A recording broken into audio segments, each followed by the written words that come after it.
bonsoir. Bonsoir. Vous êtes depuis peu à Paris, pour ne pas dire en France, En Europe. ou en Europe même d'ailleurs, En Europe. pour faire un peu la promotion de la paix et de la réconciliation avec votre mouvement MCNCI. Alors, Madame la ministre, comment vous allez? Ben, je vais très bien et le mouvement également, le mouvement citoyen pour une nouvelle Côte d'Ivoire, MCNCI, que nous avons créé depuis octobre 2018 pour parler d'une paix durable en Côte d'Ivoire.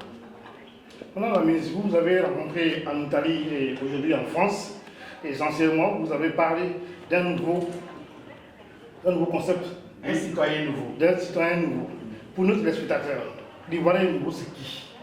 Le citoyen nouveau, alors, c'est celui qui va se débarrasser de toutes ces tares, donc de toutes ces mauvaises habitudes, ces mauvais comportements, pour épouser un idéal de valeurs, de toutes nos valeurs culturelles, valeurs ancestrales, changer complètement de mentalité, changer de comportement vis-à-vis à l'argent, par exemple, parce que nous avons un mauvais rapport à l'argent. L'argent est devenu notre Dieu, à telle enseigne qu'on ne vit que pour ça, quelle que soit la façon dont on le gagne. Or, il faut gagner son pain à la sueur de son front. Donc nous disons l'argent c'est bien, mais l'argent bien gagné à la sueur de son front, c'est mieux. L'Ivoirien nouveau, qui est le concept du gouvernement actuel, et le citoyen nouveau, qui est votre concept, quelle est la différence? C'est-à-dire que nous avons travaillé depuis 2002 sur l'Ivoirien nouveau. Mais comme maintenant, vous savez, les Ivoiriens, ils tournent tout en dérision, ils appellent un certain nombre de personnes Ivoiriens nouveaux. Donc nous avons changé le concept pour dire citoyen nouveau. Donc maintenant, nous ne parlons que de citoyens nouveaux. Effectivement, nous avons abordé la question bien avant le gouvernement.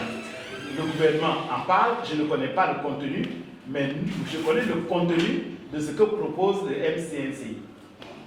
Madame la ministre, l'Ivoirien nouveau dont vous parlez, Le citoyen nouveau dont vous parlez, il est né quand? Aujourd'hui, à partir de 99, 2002, le profil a été présenté en mars 2004. C'est pour vous dire que ça date. Nous avons présenté cela en mars 2004 au cours d'un dîner gala à l'Hôtel d'Ivoire. Donc nous avons proposé un profil pour changer de mentalité.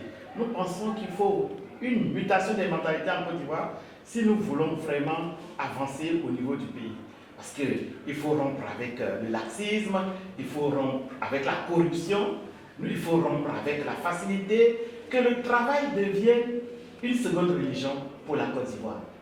Quel est pour vous, quel doit être le regard du citoyen nouveau que vous prenez dans les questions de l'actualité, notamment sur la question de la CEI, sur la situation du président Laurent Gbagbo face à la CPI, et pourquoi pas la probable candidature de Ouattara et de Bélier? Le citoyen nouveau privilégie le dialogue. Le dialogue qui peut nous permettre de trouver un consensus sur toutes les questions cruciales. Nous avons des questions cruciales en Côte d'Ivoire. Il y a la question de l'identité. Il y a la question de la CI, la Commission électorale indépendante. Nous avons la question foncière. Nous avons d'énormes contradictions, à l'instar de tous les pays. Mais ça, un seul parti ou bien un groupe d'individus ne peut pas se targuer, se taper la poitrine pour dire que c'est moi seul qui dois gérer ces questions.